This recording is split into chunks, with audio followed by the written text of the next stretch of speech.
네, 여러분, 안녕하세요. 영어 읽기 지도론 권연희입니다. 자, 오늘은요, 우리 교재의 Chapter 5, Reading Faster, 속독에 대해서 설명해 드리도록 하겠습니다. 자, 우리가 전형적인 속독을 가르치는 그 수업의 흐름을 먼저 살펴보면요. 이렇게 4단계로 구분할 수 있습니다. 자, 첫 번째는 일단 학생들이 읽어야 될 그런 지문을 골라야 되겠죠. 자, 학생들이 스스로 그 지문을 고릅니다. 자, 그 다음에 두 번째 단계는 속독이니까 내가 얼마나 빨리 읽는지 시간을 재봐야 되겠죠. 자, 그 역할은 교수자가 합니다. 교수자가 Are you ready? Go! 이런 식으로 커맨드를 내려주고요. 그 다음에 앞에 큰 칠판에다가 스톱워치를 띄워줍니다. 자, 그러면 읽기가 시작되겠죠. 자, 세 번째 단계는요. 다 읽고 나서 사후 활동을 하는 것입니다. 자, 학생들은 스스로 혼자서 내가 얼마나 걸렸는지 시간을 체크하게 되고요. 자, 학생들은 다 읽고 나면 comprehension question. 그래서 내가 제대로 이해를 했는지 그것을 확인을 하고요. 자, 그 다음에 아까 여기서 timed reading 했었잖아요. 그러면 내가 얼마나 리딩 타임이 얼마나 걸렸나 word per minute을 계산해서 어떤 차트 같은 걸로 만듭니다. 자, 그래서 내가 읽기 속도가 얼마나 빨라지고 있는지 그것들을 쭉 체크하게 됩니다. 자, 그리고 나서 이게 끝나면 교수자는 피드백을 해줍니다. 자, 주로 이제 교수자가 해주는 피드백은요, 잘했다, 잘못했다, 뭐 제대로 이해했느냐 이렇게 코멘트를 남기거나 열심히 하고 있구나, encouragement 이런 식으로 학생들에게 긍정적인 피드백을 줄 수가 있습니다. 자, 그러면 우리가 플루언시 디벨롭먼트를 위해서 이 속독을 많이 활용을 하고 있는데요. 우리가 랭귀지 코र्스에 이것을 녹여볼 때 어떻게 할 수 있는지 한번 먼저 수업 시간은 얼마나 설정해야 되는지 부터 말씀드리자면 수업 시간의 4분의 1을 써라. 플루언시 디벨롭먼트 하는 데 있어서. 그런데 그것이 이 4스킬이 있었죠. listening, speaking, reading, writing 하는데 이것들을 다 녹여낸 전체 수업 시간의 4분의 1 정도를 플루언시 디벨롭먼트 하는데 써라 라고 이야기를 할 수 있고요. 자, 그 다음에 이미 학생들이 알고 있는 배운 랭귀지를 사용하는 것을 maximize, 극대화시키는 것에 좀 집중해서 가르쳐라. 자, 그래서 extensive input이나 output activity 이런 것들을 통해서 아이들이 배웠던 거 그것들을 사용해서 그 아는 지식들을 극대화하는 방식으로 한번 가르치는 게 플루언시 디벨롭먼트를 할 수 있는 랭귀지 코스다 이렇게 얘기를 합니다. 자, 그런데요 우리가 읽다 보면 읽기 속도가 빠르지 않은 경우들이 있습니다. 자, 그러면 왜 읽기 속도는 빠르지 못한 것일까? 자, 픽세이션이라는 것은요 고정된다는 거예요. 단어마다 여러 번 고정이 되는 경우 쭉쭉 읽어 나가지 못하고 단어마다 계속 걸리는 거죠. 자, 그 다음에 그 고정된 시간들이 오래 걸리는 경우 오래 걸려서 한참 한 단어에 머무르고 있는 경우 이해를 못하기 때문에 머무르고 있는 거일 수도 있겠죠. 그리고 frequent regressions.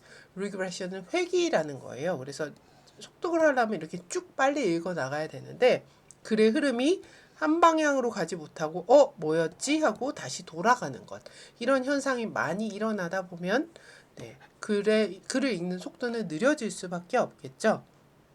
자, 그러면 읽기 속도를 영향을 미치는 그런 팩터들은 무엇들이 있는지 한번 보도록 하겠습니다. 너무나 당연하게 텍스트가 어려우면 학습자들이 빨리 못 읽겠죠. 그것들이 픽세이션 일어날 수 있는 이유가 될 수 있으니까요. 자, 그래서 단어, 문법의 복잡성이라든지 글 담화의 구조라든지 이런 것들을 모르면 아니면 백그라운드 날리지가 없으면 리딩 스피드가 느려질 수밖에 없다라고 이야기를 합니다. 자, 그리고 리딩 퍼포스에 대해서는 자, 수업 자체를 자세하고 그 다음에 효율적으로 읽기 학습을 위해서 설계가 되었을 경우에 플루언시 디벨롭먼트를 하는데 도움이 된다라고 이야기를 하고 있습니다. 자, 그러면 우리가 플루언시 디벨롭먼트를 하는 데 있어서 자, 우리가 물리적 측면과 플루언시 디벨롭먼트를 하는 것에 있어서 물리적 측면과 정신적 측면에 대해서 한번 보도록 하겠습니다. 자, 우리가 일단 생각해 볼 수 있는 물리적 측면은요. 우리의 눈이 읽어 나가는데 어떻게 움직이는지 그런 측면이고요. 그다음에 정신적인 측면은 디코딩 하는 것에 대해서 볼 수 있는데요. 디코딩이라는 것은 해석, 풀이 이런 뜻으로 볼 수 있는데 우리가 리딩 관련해서는 읽어내는 것, 그 과정 자체라고 보시면 될 것 같아요. 자, 그러면 학생들이 읽을 때 글은 written words로 되어 있죠. written form으로 되어 있는 것을 우리가 익숙한 spoken form으로 바꿔야 되는 그 과정이 그 읽어내는 과정이라는 것은 written form을 우리가 spoken form으로 바꿔내는 과정을 이야기를 합니다. 자, 그런데 의미를 알고 읽어야 되겠죠. 자, 그래서 디코딩과 우리가 읽을 때 어떻게 읽는지 그것을 살펴보면은 early stage의 경우에는 우리가 디코딩 할 수 있는 내용이 그러니까 초급 학습자의 경우에요. 이런 일개의 하나의 그 단어에 있는 그 레터에 집중된다고 이야기를 합니다. 자, 그래서 P, B, D, G 이런 레터들을 하나하나 떠듬떠듬 읽는 것부터 시작을 합니다. 자, 중급 학습자로 넘어가면요. 이때부터 whole word를 인식하게 하고요. 그 다음에 그리고 나서 part of words 그리고 entire words를 인식할 수 있다라고 이야기를 합니다. 자, advanced learner인 경우에 유추나 어떤 규칙 적용 이런 것들을 해서 빨리빨리 단어들을 읽어낼 수 있다라고 설명하고 있습니다.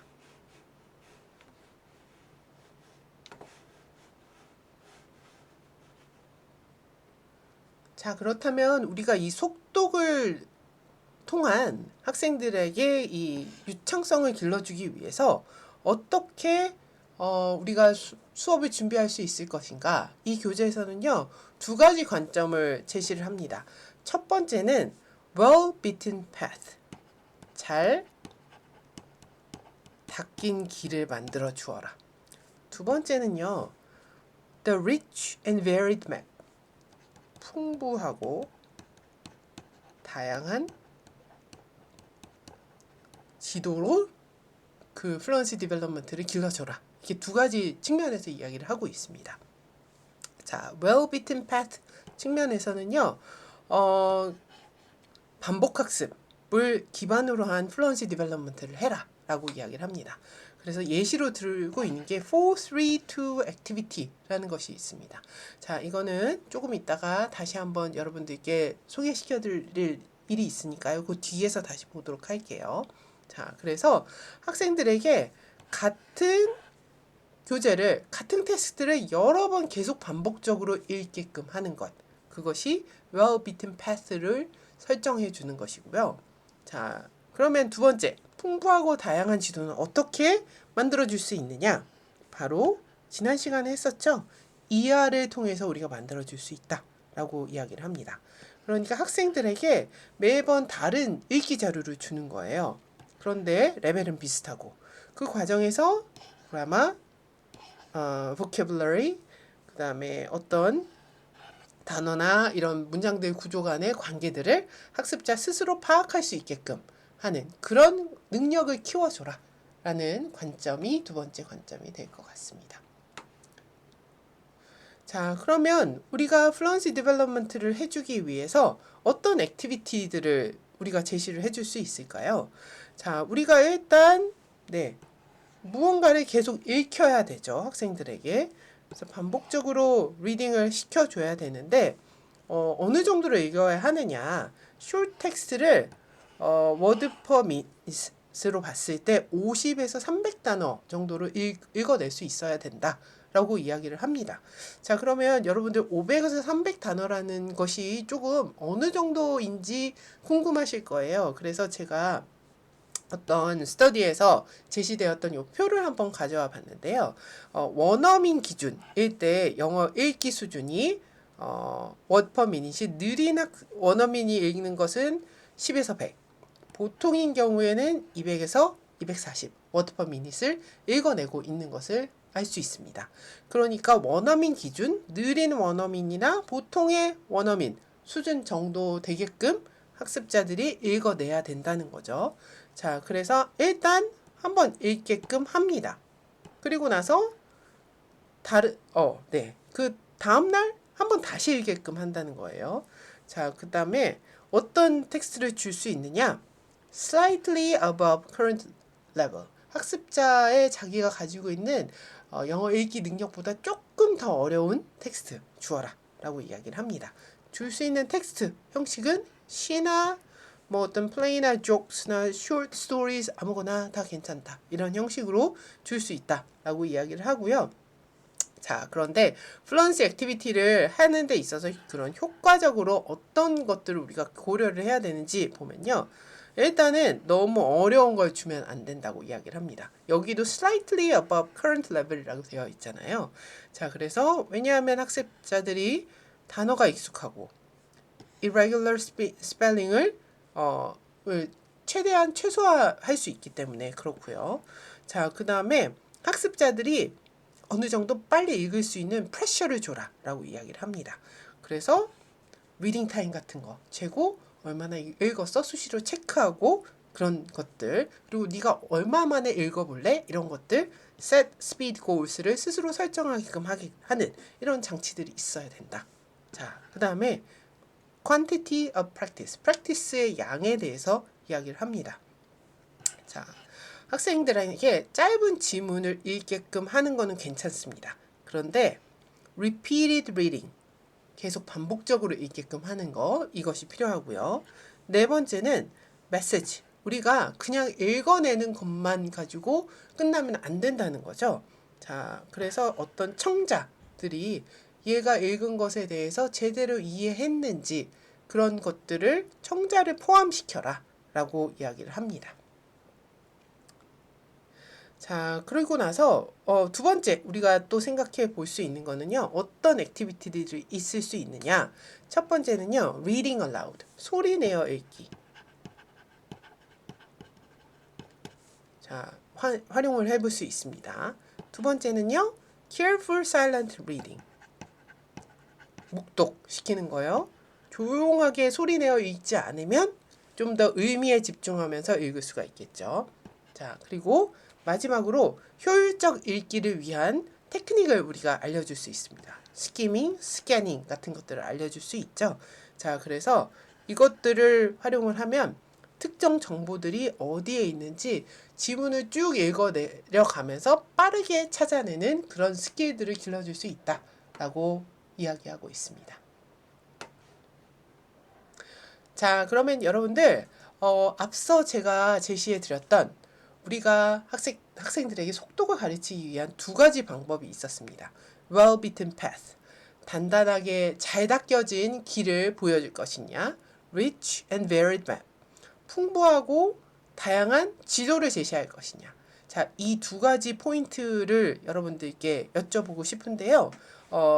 첫 번째는 which approach to fluency development do you prefer and why? 어떤 것들을 여러분을 더 선호하시는 편이신가요? well-beaten path인가요? rich and varied map인가요? 그것에 대해서 여러분들 왜 그런지 이유를 한번 기술해 보시기 바랍니다. 두 번째 질문은요. 자, 여러분들은 repetition based, varied exposure 어떤 것들을 선호를 하십니까? repetition based는 well-beaten path가 되겠고 varied exposure는 rich and varied map이 되겠죠. 자, 어떤 것들이 fluency development를 하는데 더 효과적이라고 생각하시나요?